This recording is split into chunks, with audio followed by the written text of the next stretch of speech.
Thanks, Renardo. And all-rounder Rovman Powell showed selectors why he should have been included in the ODI squad for the series against Ireland men after impressing with bat and ball in Jamaica's 5-wicket win over the tourists in a warm-up game at Sabina Park on Wednesday.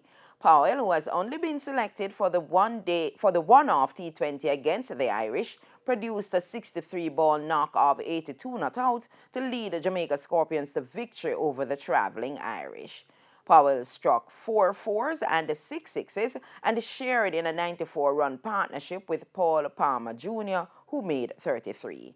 This as Jamaica, who were set 235 to win, got the victory for the loss of 5 wickets with 7 balls to spare. Andre McCarthy also showed good form as he made 48 from 52 balls, while Brandon King got 36. Josh Little ended with 3 for 21 for the Irish. Batting first, the visitors were bowled out for 234, with George Dockrell top scoring with 82. Simi Singh also got 29, while Mark Adair made 25. Pacer Nicholson Gordon bagged 5 for 34 from 9.3 overs, while Powell picked up 3 for 32. The game is in preparation for Ireland's 3-match ODI series against the West Indies, which starts on Saturday.